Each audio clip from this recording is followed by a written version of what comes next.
खानापूर तालुक्यातील पहिले advanced route canal treatment व कृत्रिम दंतरोपण म्हणजेच डेंटल इम्प्लांट सेंटर आता विट्यात सुरू झाले. येथे ॲडव्हान्स्ड रूट कॅनॉल म्हणजेच रूट कॅनॉल ट्रीटमेंट ही पूर्वीच्या पद्धतीने 3, 4 किंवा 5 सेटिंगमध्ये केली जात होती. तीच ट्रीटमेंट लॅबेमोडसारख्या ॲडव्हान्स दुर्बिणीद्वारे केवळ एकाच सेटिंगमध्ये किंवा एकाच विजिटमध्ये पूर्ण होते. त्यामुळे कमी कालावधीत जर जास्त दातांची ट्रीटमेंट असेल तर 2 ते 3 सेटिंगमध्ये ब्रिज बसवण्यासारख्या ट्रीटमेंट देखील पूर्ण होतात. तसेच या हॉस्पिटलमध्ये स्वतंत्र कृत्रिम दंतरोपण म्हणजेच डेंटल इम्प्लांटसाठी ऑपरेशन थिएटर असणारे हे तालुक्यातील पहिलेच डेंटल हॉस्पिटल आहे. येथील सर्व ट्रीटमेंट हॉस्पिटलमधीलच तज्ज्ञ डॉक्टर्स पूर्ण करतात.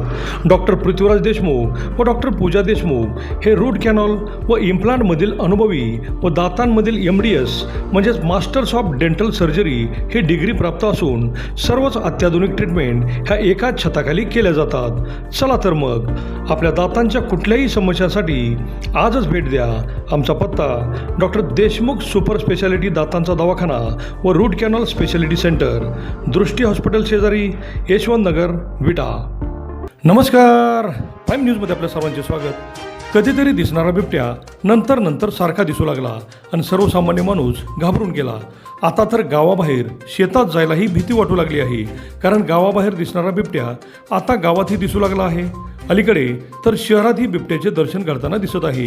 पुणे, कोल्हापूर, सांगली, विटा, शिराळा आदी भागात तर शहरालगतच बिबट्याचे दर्शन होताना दिसत आहे. पण एकटा दिसणारा बिबट्या आता संख्येने 4 दिसू लागल्याने नागरिक धास्तावला आहे. कडेगाव तालुक्यातील देवराष्ट्री येथे शिरगाव कुंभारगाव जुना रस्त्यालगत भरत साळुंके यांचे घर व शेत आहे. शनिवारी दुपारी 12:30 वाजता ते कारखाना रोडवरील ऊसाच्या शेतातून जवळ असलेल्या बोरीच्या ओढ्याजवळ गेले असता मादी बिबट्याने आपल्या 2 पिलांसह गुरगुरत त्यांच्यावर धाव घेतली. ते प्रचंड घाबरले, पण त्यांच्यासोबत असलेल्या बेल्जियम शेपर्ड कुत्र्यांनी बिबट्यावर जोरदार हल्ला केल्याने बिबट्या पिलांसह ऊसाच्या शेतात पसार झाल्याने भरत साळुंके बचावले. त्यांनी तातडीने मित्रांना बोलावून घेतले. त्यांनी शोध घेण्याचा प्रयत्न केला असता ओढ्यानजीकच्या झाडावर आणखी 2 बिबटे दिसले. वन अधिकारी आल्यावर त्यांनी लोकांना दूर केले आणि तब्बल 2 तासांनी बिबट्यांनी ऊसाच्या शेतात पळ काढला. 4ही बिबटे पूर्ण वाढ झालेले होते. वन विभागाने ट्रॅप कॅमेरे बसवले असून त्याद्वारे त्यांच्यावर लक्ष ठेवण्यात आले आहे.